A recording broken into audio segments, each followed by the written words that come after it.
Hello दोस्तों, welcome back to my channel knowledgeable brain. और आज हम इस वीडियो में डिस्कस करने वाले हैं एरिस्टोटल के लाइफ और करियर के बारे में। दोस्तों, मैंने पहले भी एरिस्टोटल के द पोएटिक्स की वीडियो अपने चैनल पर अपलोड की थी, आप जाके देख सकते हैं। वीडियो ढूंढने में कोई दिक्कत आए तो आप प्लेलिस्ट में जाके ट्रांसलेशनल स्टडीज़ में वीडियो को देख सकते हैं। चलिए डिस्कस करते हैं एरिस्टोटल के लाइफ और करियर के बारे में। दोस्तों, एरिस्टोटल का जन्म 384 बिफोर कॉमन एरा के वक्त हुआ था, तजायरा मैसेडोनिया में, जो कि प्रेजेंट डे में ग्रीस है। एरिस्टोटल के फादर का नाम निकोमाकोस था, जो कि किंग एमिनटिस थर्ड के फिजिशियन थे, जिसकी वजह से एरिस्टोटल को एक्सेस मिलती थी मैसेडोनिया कोर्ट में। लेकिन एरिस्टोटल के पेरेंट्स की काफ़ी, जब वो यंग थे तब डेथ हो गई थी और उनको रेस किया था उनके गार्जियन प्रॉक्सिनस ने। दोस्तों, एरिस्टोटल प्लेटो का स्टूडेंट रहा है, एक ग्रीक फिलोसोफर रहा है जो कि अपनी एस्थेटिक थ्योरी ऑफ क्रिटिसिज्म के लिए जाना गया है। उसका फेमस वर्क रहे हैं पोएटिक और रेटोरिक, जिसमें उन्होंने काफ़ी सारी थ्योरीज को कंटेन किया है। पॉप ने उनका नाम उनकी बर्थ प्लेस पर रख दिया था, स्टागीराइट। दोस्तों, एरिस्टोटल अपनी शुरुआती दिन में किंग के यंगेस्ट सन, जिसका नाम फिलिप था, उसके काफ़ी अच्छे दोस्त थे। फिलिप का बेटा था अलेक्जेंडर, जिसको एरिस्टोटल ने पढ़ाया लिखाया था, एजुकेशन और लर्निंग प्रोवाइड की थी। ये चीज़ काफ़ी है ये प्रूव करने के लिए कि अर्ली एज में एरिस्टोटल ने पॉपुलैरिटी गेन कर ली थी as a teacher, thinker, philosopher, और उसकी ग्रेटनेस जो है वो रॉयल्टी भी रिकग्नाइज करते थे। 17 साल की उम्र में एरिस्टोटल मूव कर गए थे एथेंस की ओर, जहाँ पर वो प्लेटो की एकेडमी में पढ़ सकें, क्योंकि उस वक्त का मोस्ट प्रेस्टिजियस स्कूल था। एरिस्टोटल ने प्लेटो के अंडर 20 साल पढ़ाई की है, उनसे नॉलेज गेन की है in philosophy, science, logic and ethics. और काफ़ी आइडियाज़ जो प्लेटो के थे, एरिस्टोटल उस पर डिसअग्री करते थे, specially the concept of forms. को मैंने आपको पिछली वीडियो में बताया था। फॉर्म्स का मतलब है ऐसा विश्वास जो बिलीव करता है एब्स्ट्रैक्ट आइडल एग्जिस्ट करते हैं सेपरेटली फिजिकल वर्ल्ड से। तो इस बात पर एरिस्टोटल अग्री नहीं करता था। जैसा कि मैंने आपको बताया है कि प्लेटो के अंडर उन्होंने 20 साल एरिस्टोटल ने पढ़ाई की है, लेकिन जब प्लेटो की डेथ हो गई थी 347 बिफोर कॉमन एरा के वक्त पे, तो प्लेटो के नेफ्यू ने उस एकेडमी को चलाया था, उसका हेड बन गया था, लेकिन वो इतना इंटेलिजेंट नहीं था, जिसकी वजह से एरिस्टोटल ने वहाँ से विड्रॉ कर लिया था टू एसोस, जो कि ट्रॉय के पास था। एरिस्टोटल ने एथन से मूव करके एशिया माइनर की ओर गया था, जो कि प्रेजेंट डे में टर्की है, एंड द आइलैंड ऑफ लेबोस, यहाँ पर उसने बायोलॉजिकल रिसर्च और टीचिंग फिलॉसफी ये कंडक्ट किया था। एरिस्टोटल ने अपना समय हर्मेस ऑफ एथेनस के कोर्ट में बिताया था, जो कि रूलर ऑफ फिलोसफर था।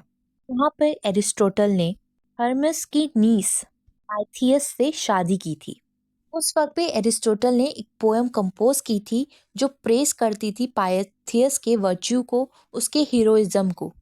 ऐसा माना जाता है कि वो पोएम, वो रोज जो है कॉमन टेबल पे एरिस्टोटल जो है वो गाता था अपने स्कूल में। वो टर्की में थोड़े टाइम रहा और उसके बाद वो एज अ टीचर वर्क करने लग गया। ने 2 साल बायोलॉजी के पढ़े, उसके बाद इन 344 बिफोर कॉमन एरा वो अपॉइंटेड हुआ था as a tutor to prince Alexander, और उस वक्त अलेक्जेंडर 13 साल का था। एरिस्टोटल ने अलेक्जेंडर को फिलॉसफी, साइंस, एथिक्स, पॉलिटिक्स और मिलिट्री स्ट्रैटेजी के बारे में सीख दी, एजुकेट किया। इस कनेक्शन की वजह से एरिस्टोटल को एक अच्छे कनेक्शन बनाने का पॉलिटिकल फिगर के साथ मौका मिला।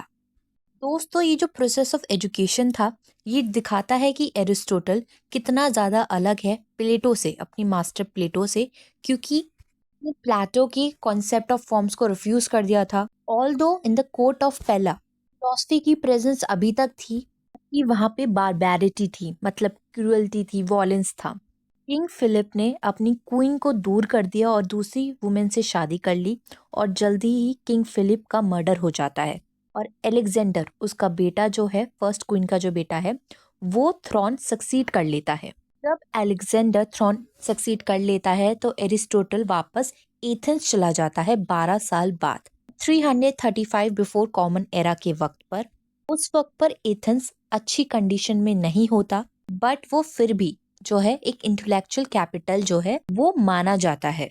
उस वक्त पे एरिस्टोटल ने अपना खुद का स्कूल एस्टेब्लिश किया जिसका नाम था दी लाइसियम, जो कि ग्रेव ऑफ अपोलो के पास था, लेकिन ज्यादा दूर नहीं था, जो प्रेजेंट ब्रिटिश स्कूल है उसके पास। जैसे कि प्लेटो की एकेडमी में था, वैसा लाइसियम बिल्कुल भी नहीं था। लाइसियम फोकस करता था empirical research, logic and observation को, और कवर करता था सब्जेक्ट जैसे बायोलॉजी, एथिक्स, पॉलिटिक्स, मेटाफिजिक्स और रियोटिक को।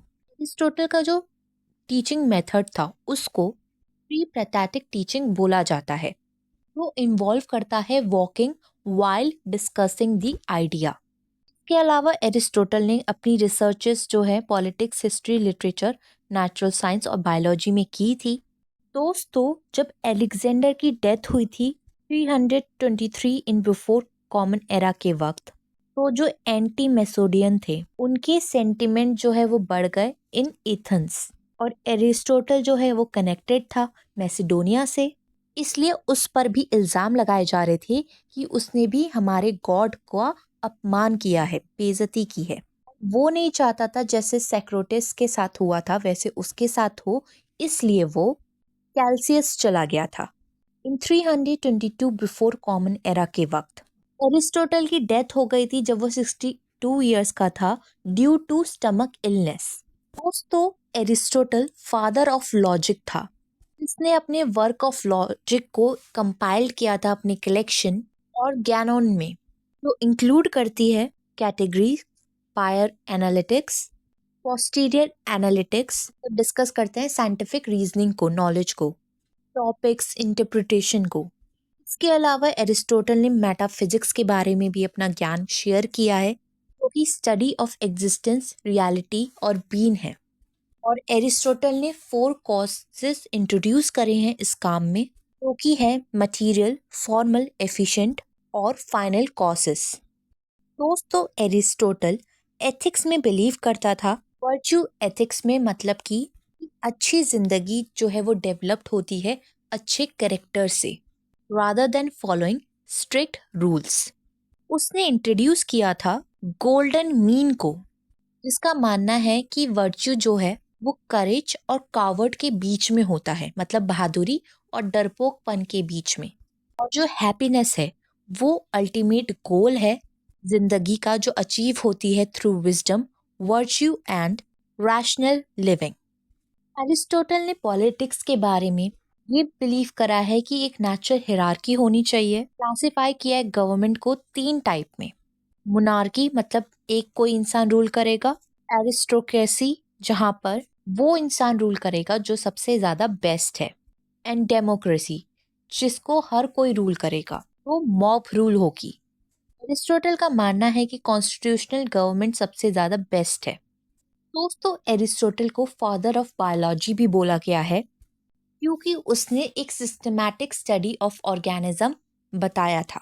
एरिस्टोटल ने क्लासिफाई करा था एनिमल्स को on the basis of their characteristics and observation, उनके बिहेवियर से जो उसको समझ में आई। एरिस्टोटल ने एक बुक लिखी थी हिस्ट्री ऑफ एनिमल्स, जिसमें एनिमल्स की डिफरेंट स्पीशीज को, उनके कैरेक्टर्स को डिफाइन किया था, बताया गया था। इसके अलावा एरिस्टोटल ने प्रपोज किया था एक आइडिया स्पॉन्टेनियस जनरेशन का।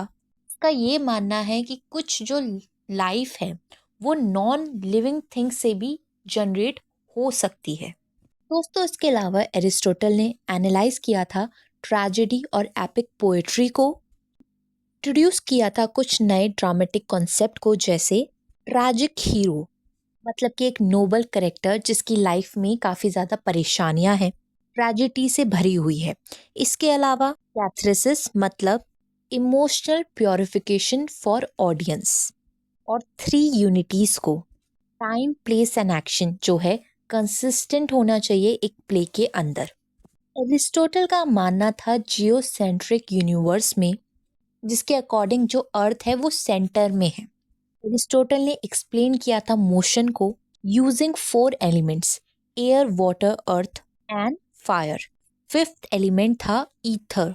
इसके अलावा एरिस्टोटल ने नेचुरल और वॉलेंट मोशन को समझाया था कि वो दोनों एक दूसरे से अलग कैसे हैं। इन सबको प्रूव किया था गैलीलियो और न्यूटन ने बाद में। इसके अलावा एरिस्टोटल ने रियोटिक मतलब आर्ट ऑफ परसुएशन के बारे में भी बताया है 3 मीन्स से, जो कि है इथोस मतलब credibility of the speaker, pathos मतलब इमोशनल अप्रोच एंड लोगोस मतलब लॉजिकल रीजनिंग। और ये एरिस्टोटल के प्रिंसिपल्स आज भी यूज होते हैं डिबेट्स, स्पीचेस और कम्युनिकेशंस में। दोस्तों, एरिस्टोटल का वर्क आज भी प्रिजर्व्ड है by Islamic scholars like Avicenna and Averroes. Aristotle के आइडिया ने इन्फ्लुएंस किया है मेडिवल फिलॉसफी को।